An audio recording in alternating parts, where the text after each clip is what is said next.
DPSP from my notes and foreign polity mastering book.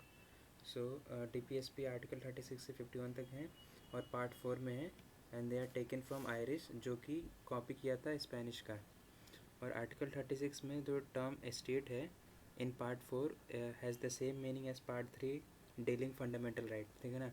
मतलब जो state का term state जो पार्ट 3 में था वही पार्ट 4 में भी है सिमिलर। और DPSP को हमने इंस्ट्रूमेंट्स ऑफ इंस्ट्रक्शन से लिया है जो कि गवर्नमेंट ऑफ इंडिया एक्ट 1935 से था। और इसमें वेलफेयर स्टेट का बात होता है DPSP में, नॉन जस्टिसेबल है, not legally enforceable by the court, ठीक है। और it helps courts in examining and determining constitutional validity of the law. और कॉन्स्टिट्यूशन में कोई क्लासिफिकेशन नहीं है ऑफ DPSP, लेकिन 3 तरह के क्लासिफिकेशन होते हैं, एक तो सोशलिस्ट होता है और एक गांधीयन होता है और एक लिबरल इंटेलेक्चुअल होता है। सो सोशलिस्ट प्रिंसिपल्स में सोशल एंड इकोनॉमिक जस्टिस आता है, जो जिसमें कौन कौन से आर्टिकल हैं DPSP के। एक तो आर्टिकल 38 है जो कि प्रमोट वेलफेयर ऑफ पीपल करता है। आर्टिकल 39 है means of livelihood of all करता है। Distribution of material resources, prevention of concentration of wealth होता है। Equal pay for equal work for men and women, preservation health of workers, children against forcible abuse, opportunities, health development of children. और article 39A है जो promote करता है equal justice and free legal aid to poor. Article 41 है जो secure right to work. और article 42 है just and human conditions of work maternity relief. और आर्टिकल 43 है decent standard of living. Article 43A है workers in management of industries. Article 47 है raise level of nutrition. So ये अभी socialist principle के अंदर आर्टिकल थे। अब गांधीयन प्रिंसिपल के अंडर आर्टिकल कौन कौन से हैं, वो आर्टिकल 40 है विलेज पंचायत। आर्टिकल 43 है cottage industry. Article 43B cooperative societies. Article 46 SC/STs other weaker sections. Article 47 prohibit consumption of intoxicating drinks. और आर्टिकल 48 है प्रोहिबिट स्लॉटर ऑफ काउज। और तीसरा है liberal intellectual provisions.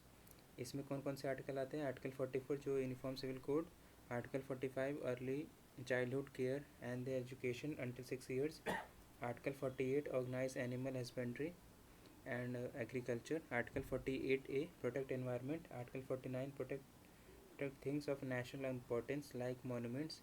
Article 50 separate judiciary from executive in the public services of state. Article 51 promote international peace. So एक बार फिर से revise करते हैं कौन कौन से आर्टिकल आते हैं सोशलिस्ट, गांधीयन और लिबरल में। सो गांधीयन प्रिंसिपल्स में आर्टिकल 38 आता है, 39, 39A, 41, 42, 43, 43A और 47 आता है। और गांधीयन प्रिंसिपल में आर्टिकल 40 आता है, 43B, 46, 47 और 48 आता है। और लिबरल इंटेलेक्चुअल प्रिंसिपल में आर्टिकल 44, 45, 48, 48A, 49 और 50 और 51 आता है। अब हम देख लेते हैं कुछ अमेंडमेंट्स हुए थे जो DPSP में कब कब हुए थे। एक 42nd अमेंडमेंट एक्ट 1976 में हुआ था और एक 44th अमेंडमेंट एक्ट 1978 में हुआ। फिर 86th अमेंडमेंट एक्ट 2002 में हुआ। फिर 97 अमेंडमेंट एक्ट 2011 में हुआ था। अब एक एक करके देखते हैं कि 42nd अमेंडमेंट एक्ट में क्या क्या चेंजेस हुए थे। सो इस टाइम पे 4 न्यू DPSP ऐड किया गया था। एक आर्टिकल 39 में opportunities for healthy development of children. Article 39A में equal justice and free legal aid to the poor. Article 43A में workers in management. Article 48A protect environments. और 44th amendment act 1978 में क्या ऐड किया गया था, उसमें एक चीज़ ऐड किया गया था आर्टिकल 38 जो कि था state to minimise inequalities in the income status facilities and opportunity. और 86th अमेंडमेंट एक्ट 2002 में it amended article 45 provide early childhood care and education until 6 years। और 97th अमेंडमेंट एक्ट 2011 में एडेड आर्टिकल 43B जो कि cooperative society का था। और BN Rao जो थे ना constitutional adviser of the constituent assembly थे। Rights of individuals in 2 categories, उन्होंने 2 कैटेगरी दिया था BN राव ने, एक जस्टिसेबल फंडामेंटल राइट्स और एक नॉन जस्टिसेबल DPSP। और DPSP जो है ना नॉन जस्टिसेबल है बिकॉज नॉट इनफ रिसोर्स था और टाइम भी नहीं था, मतलब रिसोर्सेज और फाइनेंस का दिक्कत था और टाइम भी नहीं था। और DPSP जो है ना वो सोशल एंड इकोनॉमिक डेमोक्रेसीज होते हैं, and moral and political sanctions and welfare of community.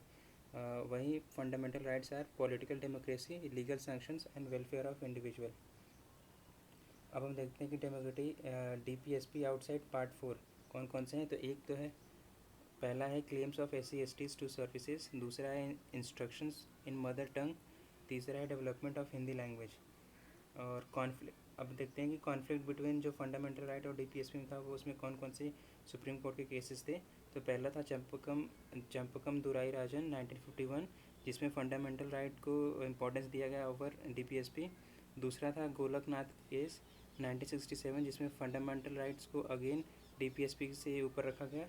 उसके बाद केशवानंद भारती केस 1973, और उसके बाद मिनर्वा मिल्स केस 1980। इसमें फंडामेंटल राइट और DPS को बराबर कहा गया, बैलेंस बनाने के लिए कहा गया। और प्रेजेंट में क्या है कि fundamental rights enjoy supremacy over DPSP। Now forum IAS की बुक से अगर कुछ इंपॉर्टेंट हो तो चैप्टर 11 जो है DPSP का, उसमें यही बता रहा है कि अगेन कि जो DPSP था वो जस्ट, इगैलिटेरियन और वेलफेयर ओरिएंटेड सोसाइटी को प्रमोट करता था। और it serve as a moral and political directives to the state that are fundamental to the governance of the country. और DPSP seeks to establish socio economic democracy through the ideal of welfare state. और क्या है, ये non justiciable हैं, they do not constitute limitations upon the legislative and executive functions of the state. और एक चीज़ और है कि जो ग्रैनविल ऑस्टिन थे, उन्होंने DPSP को कहा था कि कॉन्शियंस ऑफ द कॉन्स्टिट्यूशन है। और BR अम्बेडकर ने DPSP को नॉवेल फीचर्स कहा था। और these directives along with the fundamental rights preamble and fundamental duties reflect the principles and provisions of the Universal Declaration of Human Rights. DPSP of India Constitution were drawn from the instruments of instruction, ये भी देखा था, और inspired by the Irish constitution, और जो कि copy किया गया था स्पेनिश कॉन्स्टिट्यूशन से।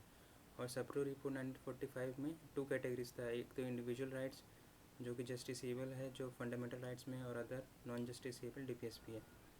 और कैटेगराइजेशन ऑफ DPSP, पहला क्या है, सोशलिस्ट प्रिंसिपल पे, जिसका मतलब ये है कि social and economic justice provide करना, इक्वल डिस्ट्रीब्यूशन ऑफ रिसोर्सेज देना, reducing inequality and uplifting weaker section. और गांधीयन वाले में क्या है कि it promote village panchayat, cottage industries, prohibition and welfare of marginalized groups. और development remains people centric inclusion, ठीक है ना। और तीसरा क्या है, लिबरल इंटेलेक्चुअल और इंटरनेशनलिस्ट प्रिंसिपल, ठीक है ना। इसमें क्या होता है, it stress individual liberty, separation of powers and accountability of the state. और क्या होता है, it reflect the internationalist ideals of promoting peace, harmony and respect for international laws. थोड़ा सा इन डिस्क्रिप्शन में देख लेते हैं कि आर्टिकल्स ऑफ DPSP। आर्टिकल 36 में क्या है, स्टेट्स का मीनिंग दिया है, जो कि सिमिलर है पार्ट 3 के। आर्टिकल 7 में क्या है कि यही बताया कि DPSP are non justiciable in nature, and however they are fundamental to the governance of country, thus it shall be duty of the state to apply these principles in making laws and public policy। और article 38 में क्या किया था कि it explicitly lays down that state shall secure social order for promotion of the welfare of the people by ensuring social, economic and political justice। और ये socialist principal था। इसका एग्जांपल में एक आ सकता है कि national commission for scheduled caste, और 44th amendment act 1978 directed to minimise the and eliminate the inequality among the individuals and society in the general. Article 39 में ये अगेंस्ट सोशलिस्ट प्रिंसिपल है। इसमें 6 सब आर्टिकल्स हैं, जिसमें पहला ए वाला जो है वो बता रहा है कि citizen have the right to adequate means of livelihood. इसमें एग्जांपल हो सकता है मनरेगा। दूसरा है equitable distribution of resources, ownership and control से रिलेटेड है। तीसरा है establishment of the economic system that prevents the concentration of the wealth है। और इसमें एग्जांपल में क्या आ सकता है, प्रोग्रेसिव टैक्सेशन आता है, land reforms, nationalisation of corporation. चौथा है equal pay for equal work आता है। इसमें एग्जांपल क्या है, इक्वल रेम्यूनरेशन एक्ट 1976 आता है। पाँचवा है protecting the health of the workers and the children shall not be force into job unsuited for the age and strength. इसमें एग्जांपल क्या है, national programme for control and treatment of the occupational disease आता है। छठा है children should be given opportunity and facility to develop in healthy manner. इसका example क्या है? Child labour prohibition act. और आर्टिकल 39A है, ये अगेन सोशलिस्ट प्रिंसिपल है। इसमें क्या बताया रहा है कि it mandate the state to promote just legal system while providing for free legal aid. इसमें एग्जांपल क्या है? नालसा आ गया, लोक अदालत। आर्टिकल 40 में विलेज पंचायत से रिलेटेड है, ये गांधी प्रिंसिपल है। और आर्टिकल 41 अगेन सोशलिस्ट प्रिंसिपल है।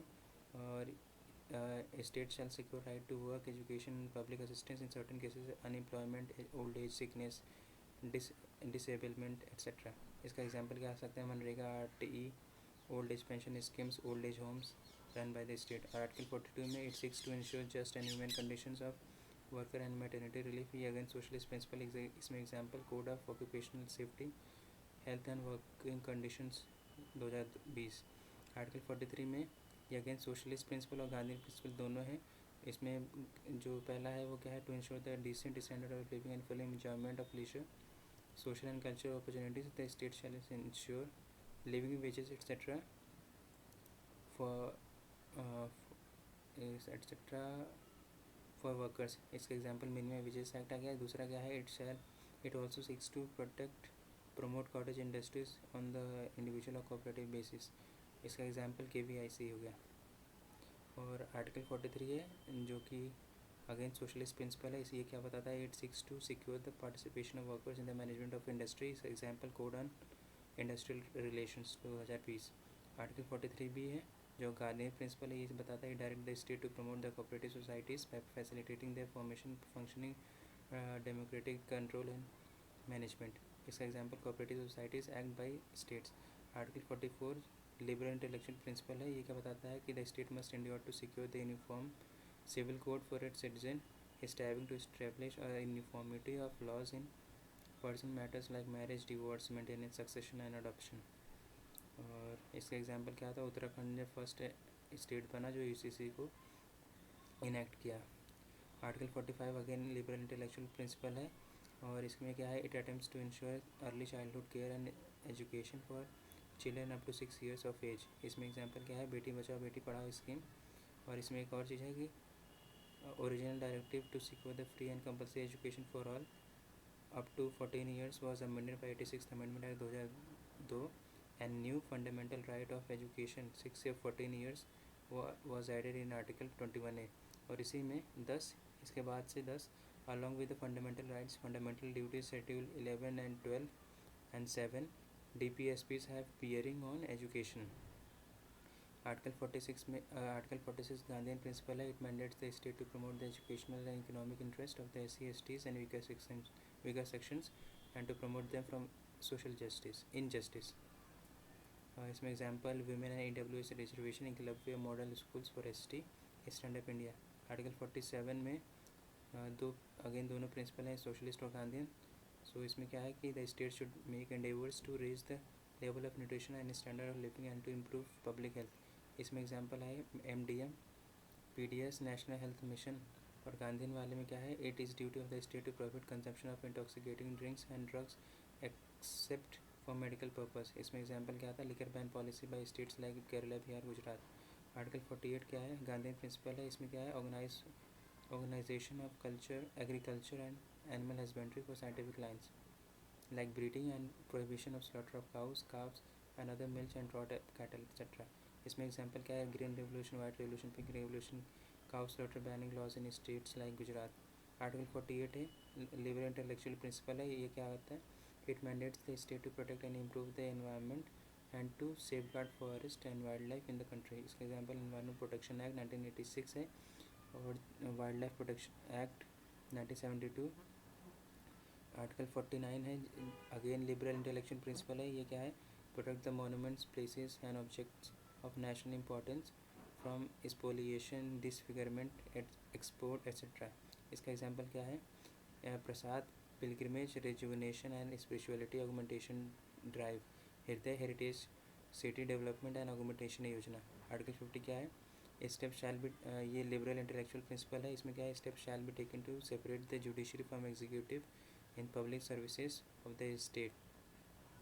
ठीक है। आर्टिकल 51 क्या है? प्रमोशन ऑफ ये लिबरल इंटेलेक्चुअल प्रिंसिपल अगेन है, ये क्या है, promotion of international peace and security, maintaining an honourable relations respecting international laws and treaty obligations and settling disputes by arbitration. इसका एग्जांपल क्या है, नैम हो गया, नो न्यूक्लियर फर्स्ट यूज़ हो गया, पंचशील हो गया, यूनिट पीस कीपिंग मिशंस हो गया। और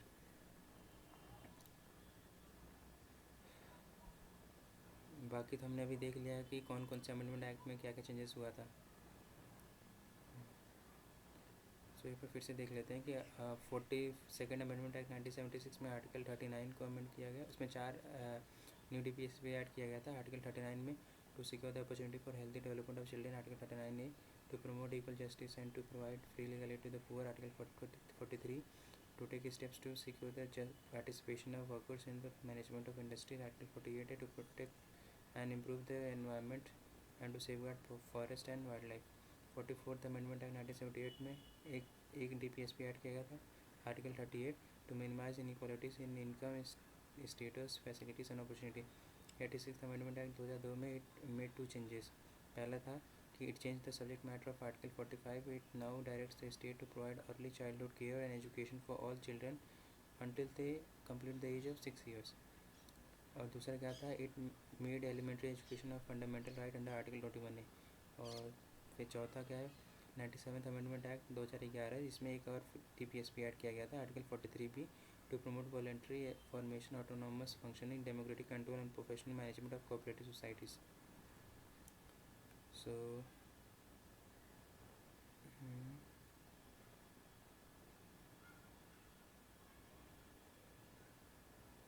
अब हम थोड़ा डिफरेंस देख लेते हैं फंडामेंटल राइट्स एंड DPSPs में। तो फंडामेंटल राइट्स है ना,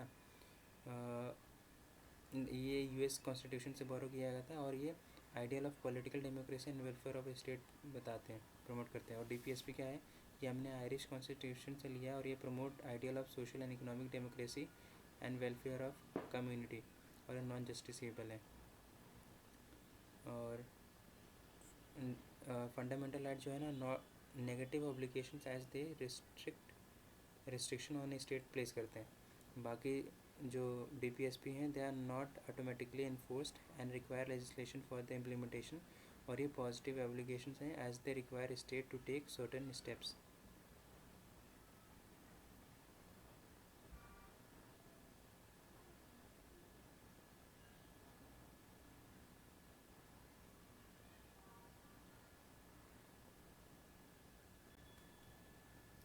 let's see conflict between fundamental rights and DPSP। इसमें केस लॉस क्या आते हैं, जब कमदुराई राजन केस 1951। इसमें supreme court held that the directive principles are subordinate to the fundamental rights and must consistent with them. उसके बाद आया इसको फिर कॉन्फ्लिक्ट को डिपेंड कर दिया विद गोलकनाथ केस 1967। इसमें supreme court ruled that the parliament had no power to amend the fundamental rights for the purpose of enforcing DPSP, describing the fundamental rights as sacrosanct. फिर 24th अमेंडमेंट एक्ट 1971 में empowered the parliament to amend any fundamental rights and made it mandatory for president to give his or her assent to the constitutional amendment bill। और 25th amendment act 1971 में later amended article 31C to part 3 of the constitution comprising 2 provisions. पहला क्या था, if law is enacted to implement directive outlines in article 39B and article 39C, in doing so if it infringes article 14 and 19 and 31, it shouldn't be deemed unconstitutional solely on this basis। Any such laws that seeks to implement the above policies cannot be challenged in the court of law। फिर उसके बाद in Supreme Court in Keshavanand Bharati case 1973 held that no part of the constitution including the fundamental rights are beyond the amending powers of the parliament। However, these powers of the parliament is limited by doctrine of basic structure, wherein the fundamental elements of the constitution could not be abrogated even by the constitutional amendment। It thus overruled the Golaknath case 1967 and upheld the validity of 24th amendment। फिर in attempt to counter the landmark Keshavananda Bharti ruling, the government enacted 42nd amendment act 1976, जिसको हम लोग mini constitution भी कहते हैं। उसके बाद soon after the Minerva Mills case 1980 आया, जिसमें Supreme Court struck down the extended scope of Article 31C introduced by 42nd Amendment Act declaring it unconstitutional. The court reaffirmed that the fundamental rights enjoy supremacy over DPSPs, while at the same time recognizing that Article 14 and 19 could be subordinated to a specific directives in the Article 39B and 39C. The Supreme Court emphasized that Indian Constitution is founded on the bedrock of balance between fundamental rights and DPSP. This judgment firmly established a doctrine of harmonious construction, under which neither Part 3 and nor Part 4 prevails absolutely over other. Instead, their mutual balance and interdependence are declared to be essential features of the basic structure of the Constitution. बाकी एक चीज़ देख लेते हैं, concept doctrine of harmonious construction. तो ये क्या बताता है? According to this doctrine the provisions of the statute should not be interpreted in the isolation but collectively to avoid the clash of contradicting provisions by removing any inconsistency or repurgency.